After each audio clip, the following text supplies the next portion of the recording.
तो अलीगढ़ में फिर तनाव और इधर सहारनपुर भी पिछले 3 दिन से सुलग रहा है। परसों मायावती की रैली से लौटते वक्त एक दलित युवक की हत्या के बाद तनाव इतना बढ़ा कि कल 2 जगह फिर गोली चली। सहारनपुर के हालात को काबू करने के लिए योगी सरकार ने पूरी ताकत झोंक दी है। सहारनपुर के डीएम और एसएसपी और आईजी को हटा दिया गया है। सहारनपुर में इंटरनेट सेवाओं पर भी रोक लगा दी गई है।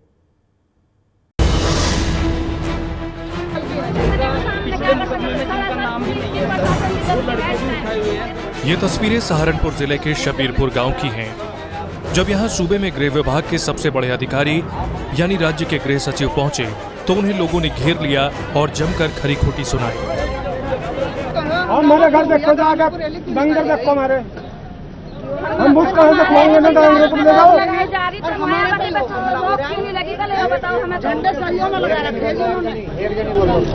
मैं आप लोगों की जो भावनाएं हैं उनसे पूरी तौर पर सहमत हूं और आपको इतना भरोसा दिलाता हूं कि देखिए अब तक जो हुआ सो हुआ, लेकिन जो आप कह रहे हैं उसकी गंभीरता हम समझ रहे हैं और जैसा आप चाह रहे हैं वैसी कार्रवाई करेंगे। हम केवल और अपने शासन की ओर से, मुख्यमंत्री जी की ओर से आए हैं कि आप हमारा साथ दीजिए, शासन आपके साथ है। 3 दिन पहले सहारनपुर के इसी शबीरपुर गांव में मायावती गई थी, तब से हालात बिगड़े। मायावती की रैली से लौट रहे युवकों पर हमला हुआ जिसमें एक दलित युवक की मौत हो गई। आरोप लगा राजपूतों पर। कल फिर दलितों और राजपूतों में गोलीबारी की 2 घटनाएं हुई।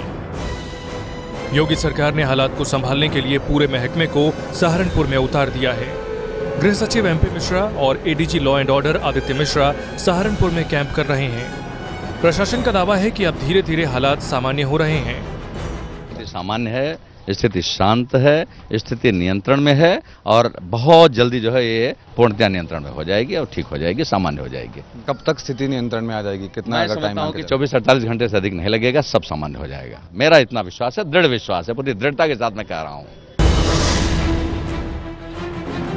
सहारनपुर हिंसा को गंभीरता से लेते हुए उत्तर प्रदेश सरकार ने जिले के DM NP Singh, SSP Subhash Chandra Dubey और रेंज के आईजी जेके शाही को हटा दिया है।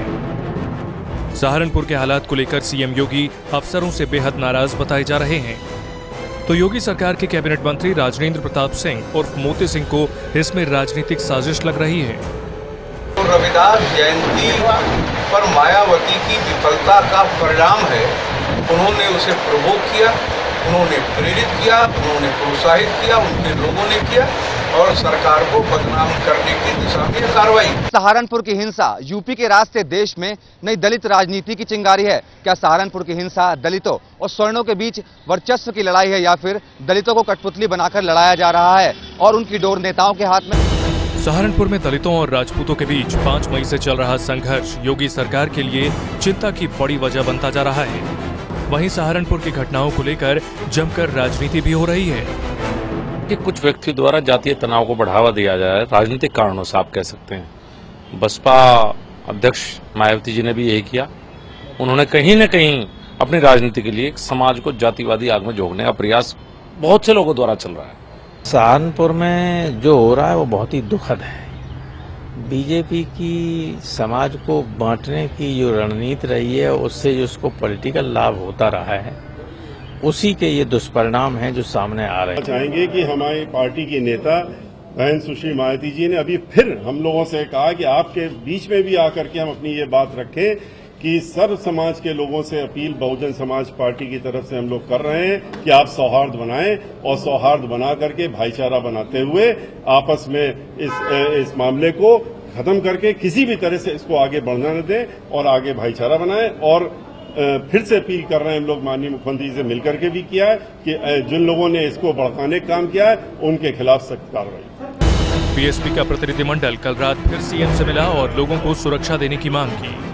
सवाल ये उठता है कि जो उत्तर प्रदेश 2 महीने पहले विधानसभा चुनावों के दौरान जातिगत समीकरणों के दशकों पुराने जाल को तोड़कर बीजेपी के लिए हिंदू वोट बैंक के तौर पर सामने आया, अचानक वही समग्र हिंदू कैसे दलित और स्वर्ण की लड़ाई में उलझ गया। ये है एबीपी न्यूज़, आपको रखे आगे।